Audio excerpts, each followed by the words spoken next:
recording. Okay. Yeah, leave it. Yeah. Okay, so mother. Have you ever done this with me? I think we did, We did?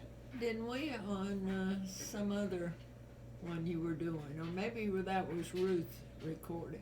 Oh, maybe she recorded about your life, but I kind of wanted to talk to you a little bit about real estate because all of my students, they always want to know about you because you're part of my story, you know? And how I got started in real estate with that first real estate course. So my mother, she bought a real estate course in 1985 and decided that she was really interested in real estate for some reason because what was it about real estate that intrigued you, Mom? Well, I saw a lot of people making money on it. Yeah. And I always liked making money. And I just decided I'd sign up for this course. Yeah. And with it came an album of cassette tapes. Yeah, that was old. That was in 85. It was cassettes. Uh-huh. And then I know you brought it home and kind of were excited about that because you thought this was a way to financial freedom. This would be great. Not that you guys didn't have it because my father was, an officer in the military. However, my mom always had this little business sense, right? And like to flip things. And I think that's where I picked it up from is you. Well, Yeah. I think you inherited a lot of that from my side of the family. Yeah, definitely. Because your dad was like that. He liked to fix things and sell them or buy something low, sell it higher. I kind of liked that as a kid. Well, And you always wanted that too. You liked that. yeah. So, but I mean, you're almost 88 now. Uh-huh. And so, that was kind of rare for women at your time to have that business sense. Don't you think? Not that women didn't have it. It's not the right word. They didn't really have a lot of opportunity to do it, True. And you would have, if you had, and maybe had I stayed in Colorado and not moved to Michigan, we might have done that together. We might have, yeah. But Dad didn't really want to do it, right? He Right. was, He was not interested at all. well, because do you think he was mostly afraid of losing money or just the work or just the unknown? Or what do you think was his big reason not to like it? Well, I suppose because he knew nothing about the real estate. Yeah. Well, I think he wasn't really an entrepreneur either. No. Like you. Your dad was an entrepreneur, really, and a businessman. And his sister was, Oh, wow. That was really unusual then. well, Is that Aunt? Aunt Margaret, Aunt Margaret, okay. Jean's mother. Okay. And in fact, out of their family, there were 4 sons Yeah. and 1 daughter. Yeah. And all of them went into business for themselves. Which is pretty except rare. Yeah. One of the sons worked for an insurance company, Yeah. and he never did go into business for himself. Yeah. Yeah. So Dad didn't really want to do this. So pretty much you really weren't able to do it because obviously, you were going to work with him on that and not, go against what he would want, right? Right. So you gave me this real estate course and I listened to it all the way to Michigan Yeah. on my drive there and listened to all those cassettes and thought, well, I want to do this. And I think you probably thought, well, you have 6 kids and you gave it to me. So I was kind of, I didn't know what it was at the time. I thought, oh, whatever. Okay, Mom, I'll take it. Fine. But I really had no idea. I didn't have any interest in real estate at the time. Yeah. And I think you flipped my switch on that, like, oh, I like this. No, I don't know really why I gave it to you except something to entertain you on that long drive. It might have been, yeah. And it might have been like, oh, you couldn't do it here. Might as well get rid of this thing, right? But anyways, it kind of changed my perspective. Now, years later, I mean, just fast forward maybe 10 years, 15 years, then Dad had a little bit more interest in it. Not so much to doing it, because you guys came and saw me and you saw some of the fixer-uppers I had done, some of the real estate. He had a little more interest then, right? And then you guys, not to do it himself, Oh, yeah. but, interest in kind of seeing it, but you guys ended up being a private lender for me, lending on a couple of my deals. And for years, right, we talked about that last night, that you were lenders out of some of your cash. Uh-huh. So he must have felt a little more secure about it then. Yeah. Not the same way that, I mean, he was lending, but still, he must have felt like it was going to be secure. And he kind of liked that, being a lender, didn't he? Yes. He didn't really want to be paid off. I think every year he said, no, keep giving me the interest. So tell me, if you could have done let's say if you could have done real estate, or you would have, what part would you think you would have liked the most about it? Like, what would have been the most fun for you?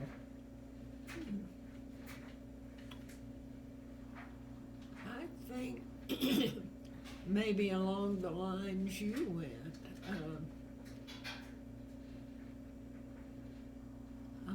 You mean to fix up and make it look different and better, and Maybe, although sometimes it's like if you buy an old automobile that needs restoration. Yeah.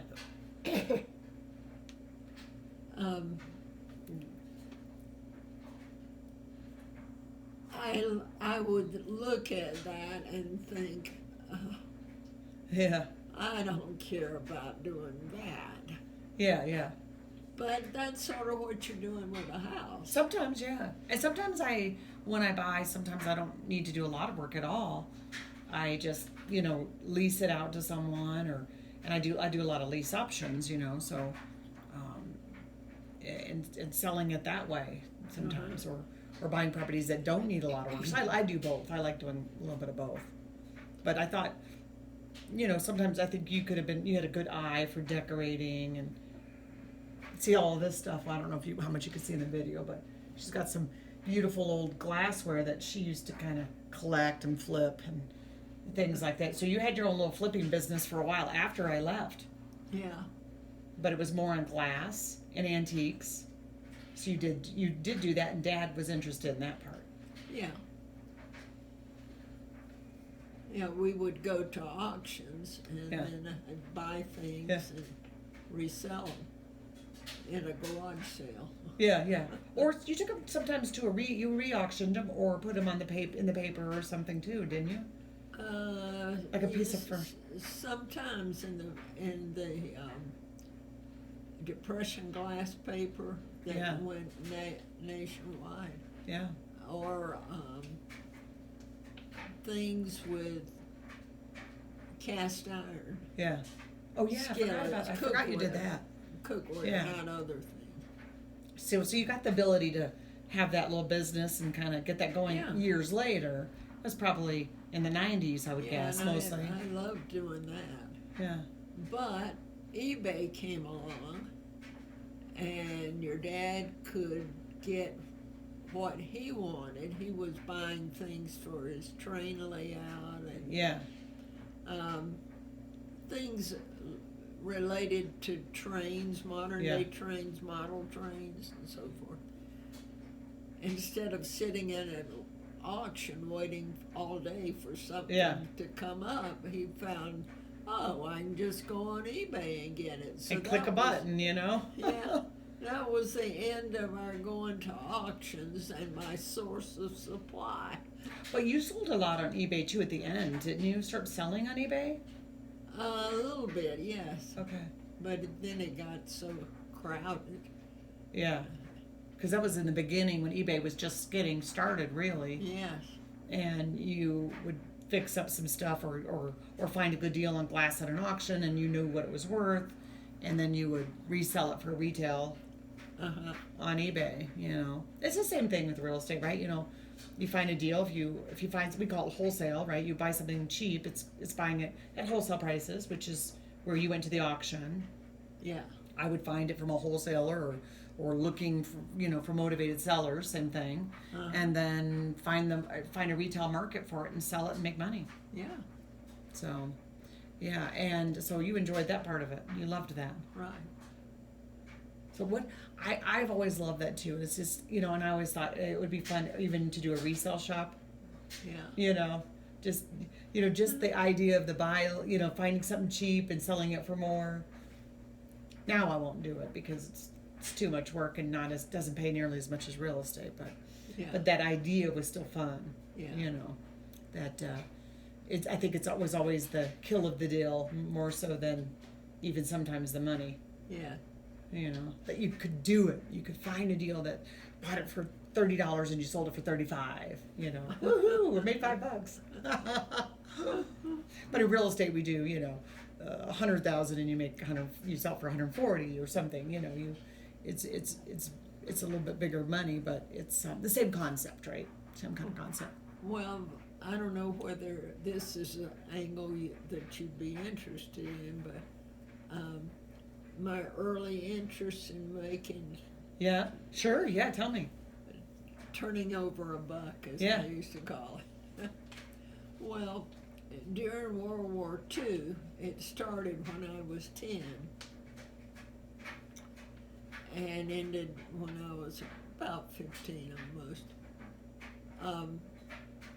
I remember one summer in the back of the home magazines like Better Homes and Gardens and all those, they'd have these little ads, and for a quarter you could send in and get either vegetable seeds in different little packets, 3 of them, or flower seeds. But because it was wartime, they came in little brown, solid brown, like a paper bag color. And our next door neighbor went around with me, the Thompson's daughter, Dawson. Yeah. We both went around and knocked on doors and sold those little things for 10 cents a pack. And you bought them for 25 for 3. Mm-hmm. So you'd make a nickel, which back then was not a bad thing, was it? No. What would that be in comparison today, would you say? Oh, I don't know. That's funny. And then also Dawson and I would have rummage sales on Saturdays sometimes. She lived in the house beside us on the corner, and we'd set up there, and she'd ask her mother if she had some old clothes, dresses she'd like to sell. And most people had one of the black women in the area that lived close by to work for them, cleaning and cooking and things like that. Well, they'd get paid on Saturday. Yeah. So we'd set up our stand, and they'd come by and look at everything we had to sell, and usually would buy something. Oh, wow. Okay. So we were about, 10 or 12 then. Yeah. Huh. And you got most of the items donated to you. Oh, yeah. Yeah. So you were a Southern belle, I call you. Yeah, right? I'm a little bit. You could probably can hear the accent a little bit, even though you've lived in Colorado for many, many years now. But you've got that Southern belle. Since before I was born, you've lived here. Uh-huh. So your Southern accent's kind of gone away a little bit, but yeah. So, I probably never. I think although I'm not sure I've really ever said how much I appreciate that course. Oh, yes, you have. It really, who knew it would change my life to something completely different. So I don't know what you paid for that course, but it was don't know. it was worth a lot more money than that. Let me tell you. I mean, made a lot of money in real estate. So don't ask for any interest on all that, okay? She's gonna ask for her return on money. And when I was in high school, the junior class always did a magazine sale, Yeah. subscription. And I sold more subscriptions than anybody in my class. And I got a Boulevard watch Yeah. as a prize. Well, I had a brand new watch. Yeah. So my dad, of course, knew everybody in our little town of 25,000. And he went down and talked to one of the jewelers that he knew Yeah. and sold him my prize watch and gave me the money. Oh. So that was Yeah. nice. Yeah. Yeah. Yeah. No, but I know your dad had, appliance repairs and appliance stores and record stores and things growing up. I mean, I remember when we grew up, we had all those little 45s. He'd give us big stacks of them from the record store. And, Yeah. and I wish I still had those. I think Cheryl has them. Doesn't she? I don't know. I think she has a stack of them. Anyways, that's my sister, but she has those. But he always liked to, figure out a way to make money, and Yeah. he must have done pretty well. Well, he sent us both to college. Yeah, which is unusual. Two women, again, two women. You went and got a college degree with a bachelor's at North Carolina State. One of the first women groups there, right? Well, When did women get in there? I'm not sure, but I guess they offered more courses and more degrees later on. And see, they didn't have any dorm for women. That's what I think it was. They added, right, or something. Yeah. We were never barred from going. Right, We just okay. had to be day students because Got there was it. no There was no women's dorms. right. Because they did keep the enough. men and women separate then. Yeah. Yeah. So anyway, Okay. now at the time I went, there were about 21 or 23, something like that. Co-eds, as they called us, Yeah. taking courses, but that included women from in Raleigh, North Carolina, where North Carolina Yeah. State was, came in and took one course. Yeah.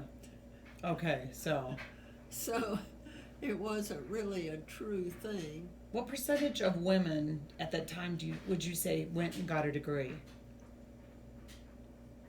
Of all women? Of all women. Oh, I have no idea. What all your friends in high school, all the kids women who graduated with you, about what percentage would you say went and got a degree? I have to think it's pretty low because I don't think too many women who are 88 years old have a degree. Well, I don't know anybody 88 yet. Yeah, it had to be pretty low. But at the time we went, there were between 4,000 and 5,000 men there, Mm-hmm. and 23, if you want to count it, women. 23 women. But not that, as I said, that counted for The one who took- housewives. The ones who took one class. So how many women would you say were full time? Maybe 5, 10 women? Well, I hung around with 2, so there were at least 3 of us. So And not then- many. I never had a class with any women in it Wow. at State. And And you still picked Dad. Woohoo! You had all those men there. I know. Oh, Lordy. So, if you were giving a young woman or man advice about, maybe getting started in business, or, specifically people listening to this might be interested in real estate, but, what kind of tips would you give them? What kind of advice if, you're interested? Oh, goodness. You didn't know I was going to ask you that one, did you? No. Just, think about like, what could they do to maybe get involved in it, or Well, there's so many classes now, courses, Wendy's degrees. course. Yeah. Wendy's course. Oh, Wendy's course. That's a good one. Okay. Now what else? My books too. Okay. Oh, goodness. Because you can go and get the basics now Yeah. in college. Yeah. And even you don't even really need a degree per se. There's so many other educational courses. Like, I run the Michigan Real Estate Investors Group. It gives you training on all kinds of different investing. If it was investing you want to get into. Yeah. Yeah. And all the real estate investor groups around the country, offer those same kind of things where it's not nearly as expensive as a degree. Yeah. And So. you've got online things. Yeah. Oh, yeah. A lot of online webinars and training and YouTube and all of that, right? Yeah. Yeah. Really different. How about anything about personality? Like, what can someone either work on, personality-wise that might help them be a better business person, Or what kind of, let me rephrase that. What kind of traits do you think are most important to be a good business person?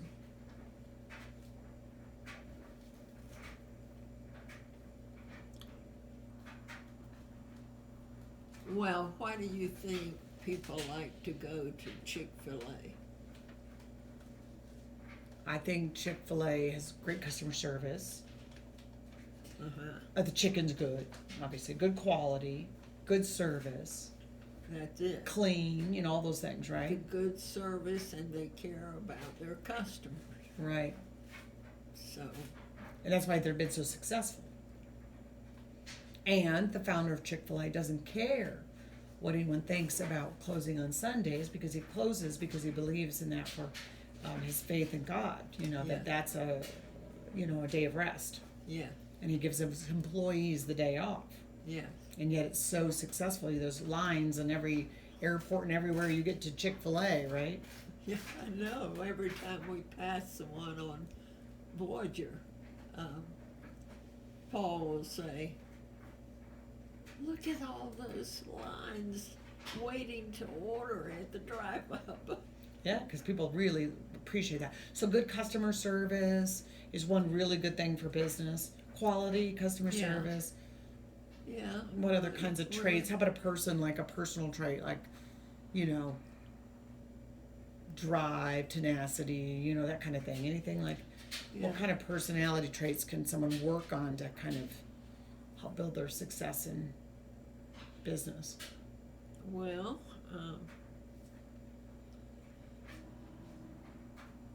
I think a lot of it has to do with what you were born with, Yeah, your personality. yeah, Some people, I guess, could try it and never be a success. yeah, When my dad was working for a big department store, well, it was big for us, and in Goldsboro, where I was born, he inhaled some of the Freon type things yeah, for refrigerators by mistake, and he already had asthma at Right. the time. And he was out of work, and this was during the Depression, for about 18 months. But his entrepreneurial mm-hmm, abilities came up, and he knew all these customers that lived out in the country, out in our rural areas, didn't have electricity, but they had these big batteries that operated their radios. And he'd go to the wholesaler and buy up batteries Yeah. and go out among all the farmers he knew and sell them batteries. Now, of course, they didn't need a battery every week or anything. Right. But and he, the farmers got along just fine, basically, because they could always eat what they could produced, and they would give him things. like food and stuff. Yeah, sometimes they'd pay him with a ham or a whatever. Yeah. So what I'm hearing you say too is that, even during some kind of difficult situation that happens to the person, he pushed through and figured out some other solution, something that would work in that environment, no matter what's going on, including the very deepest depression our country's ever had, and figuring out a solution of something someone needed and providing it. Right? But I know that didn't provide everything. You mean the battery? Yeah. Yeah, so that was just one thing he must have been working on. You mean Well, he was finagling something, he was doing something else. Something else, but I wish I'd asked Mother. She has told me so many times that people all around them Yeah. were losing their homes, and she said, but we hung on. Yeah. Because he figured it out. He kept their bank book, which I've got, showed him going back to the bank and refinancing, back to the bank, page and page. Wow. So He obviously needed extra cash to refinance beyond what he was making, but so did everybody at the time. yeah. But he obviously had the equity or ability to do that, whereas a lot of people didn't or I couldn't don't figure know out. how much they had. That's a puzzlement to me. Well, you have to. The bank's not going to give you money if you don't have equity, Well, right? and see, I was born in 1931, Mm-hmm. and this happened about his inhaling the stuff, and that was before workman's comp. But I think maybe the store did compensate somewhat for him. I'm not sure. Yeah. But anyway, they sold Westinghouse appliances, and that's what he was working on Right. and was familiar with. But they wanted to get out of the business of Right. appliances. So the district manager came down and approached Dad about opening his own store. Is that when he In did it? 1937, Wow. yes, I was in 6 years old. And that was a first. tough time for our country. Woo! Well, we were inching out a little yeah. bit from it. It was looking a little bit brighter. But still not great. And Uncle Jesse and Uncle Frank, Mother's brothers, had always worked for somebody else. They'd never owned a business or anything like their father did.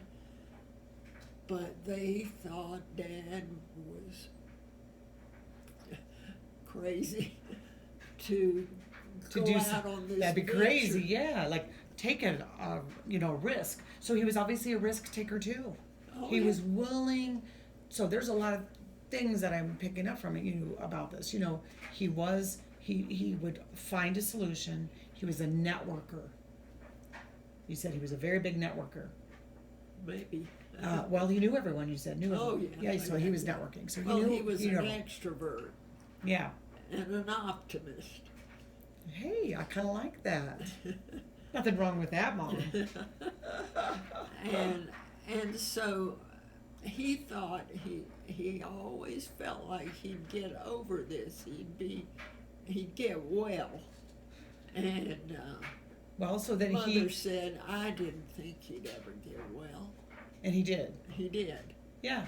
Well, you know what? I think there is a big thing too, a lot about what we think in our mind about if we think, gosh, we're dying or we're not going to be, healthy, our body does listen to that, and he just refused to fail. I think that's one of his traits, right?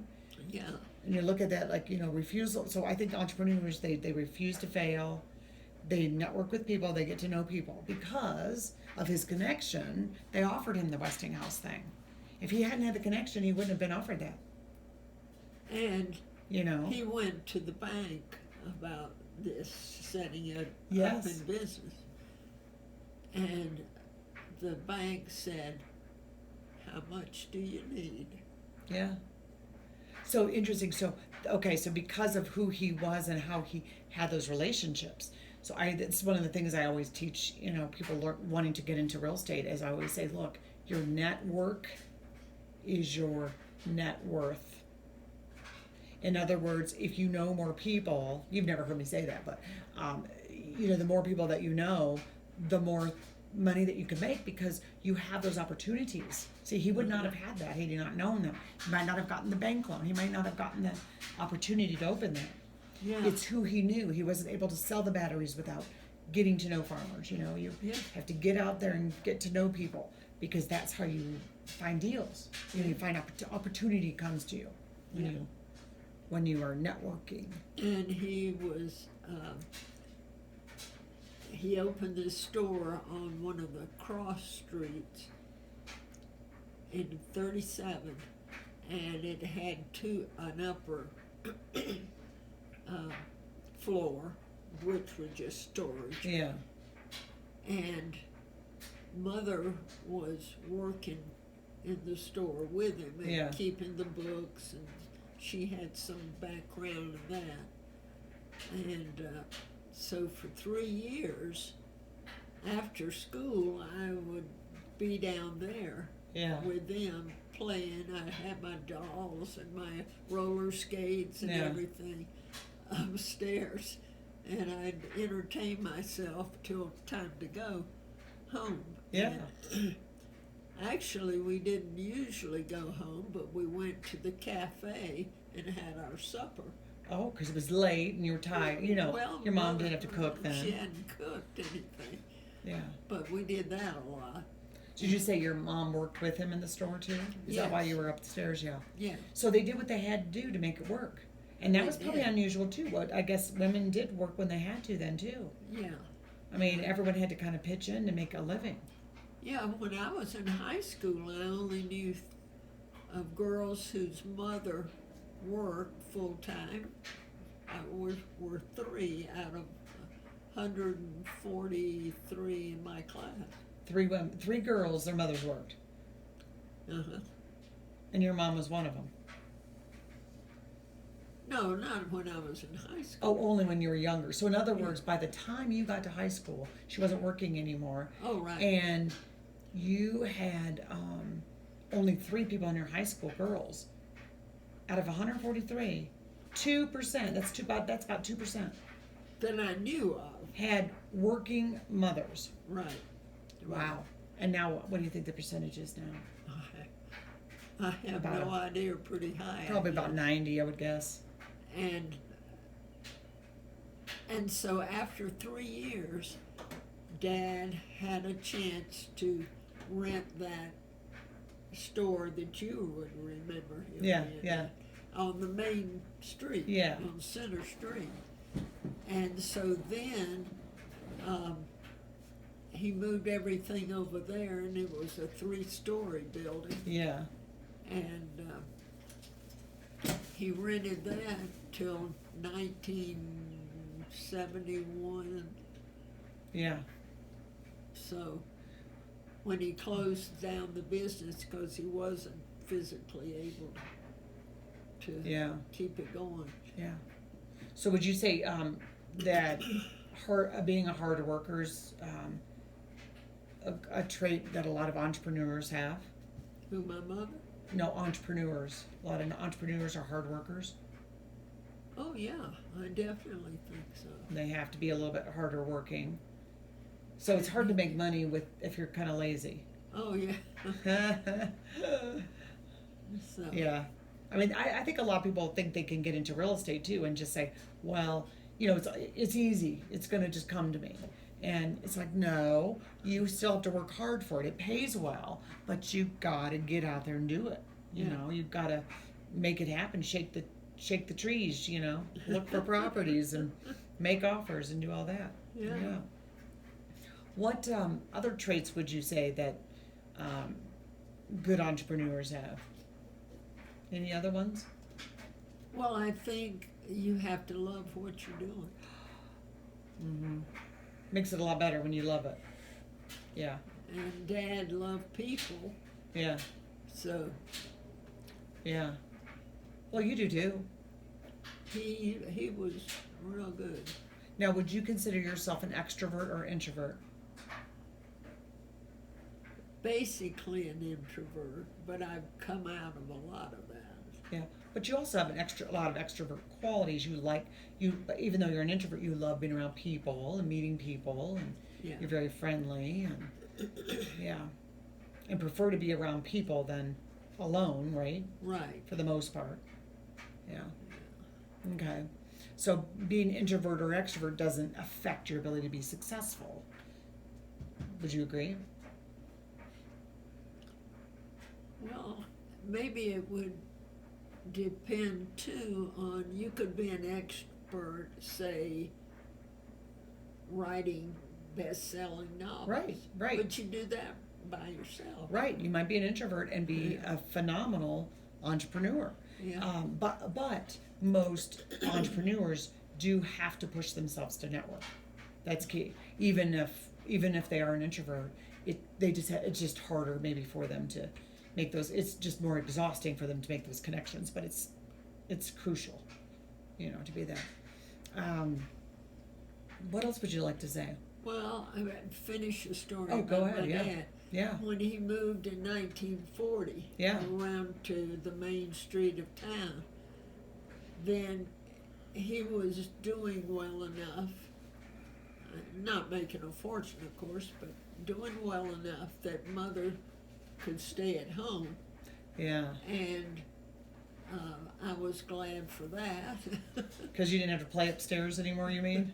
Yeah, I didn't have to stay down there. It wasn't miserable, but I was always glad when my grandmother Parker came to visit, because then I could stay home after school. Yeah. Or go out with some friends or whatever, have little Yeah, friends over and everything. Yeah, that's true. I would say that you really, really adored and respected your father a lot. I mean, I know that, but I can just hear it, right? I mean, he was a very special man. Yeah.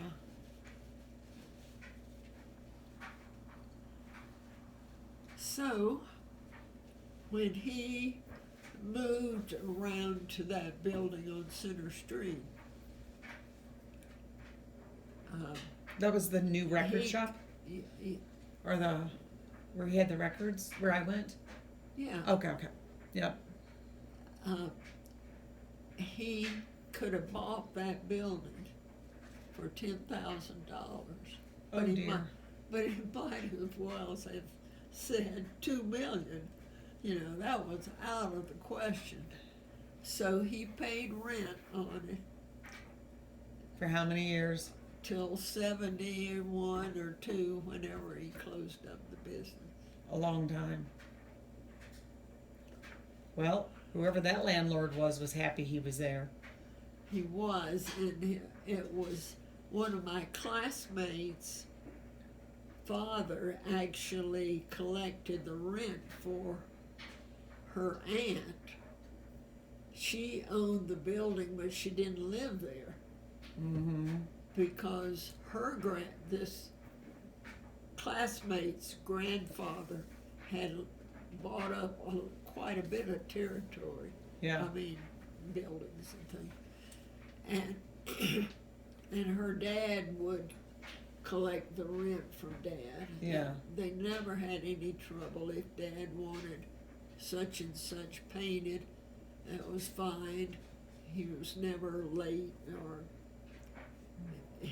He'd be a great tenant, wouldn't he? He was a great tenant, but and Mr. Edgerton was a great landlord, so they just had a good working relationship. Yeah, yeah. So But obviously, always when you can buy your building, if you're going to be there a long time, it makes sense to do that. You know, yeah. I mean, it's always a good thing. So, anything else you want to share about your dad or being an entrepreneur or real estate or anything? I can't think of anything. So I think if I look back when I moved, let's see, how old were you? You might have been my age when I moved. What year was that? 85, so 30 some years ago. 31. So you would have been about 80. Yes, you would have been about my age. Yeah. We could have, yeah, this is like, this is like what you were when I moved. You know, we could have conquered the world, I think.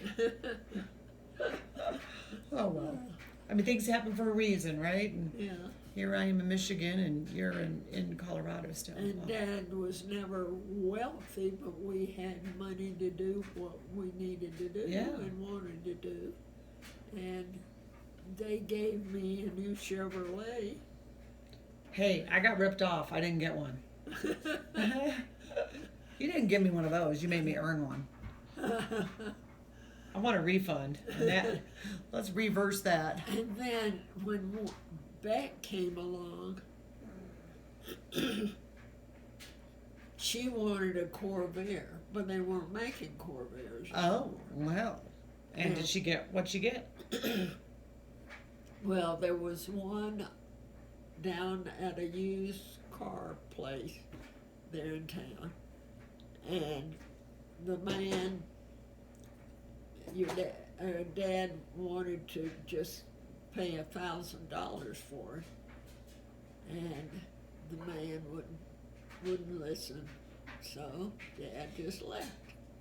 He said, But he fine. went He was negotiating. down to the bank. And got the 1,000 in cash?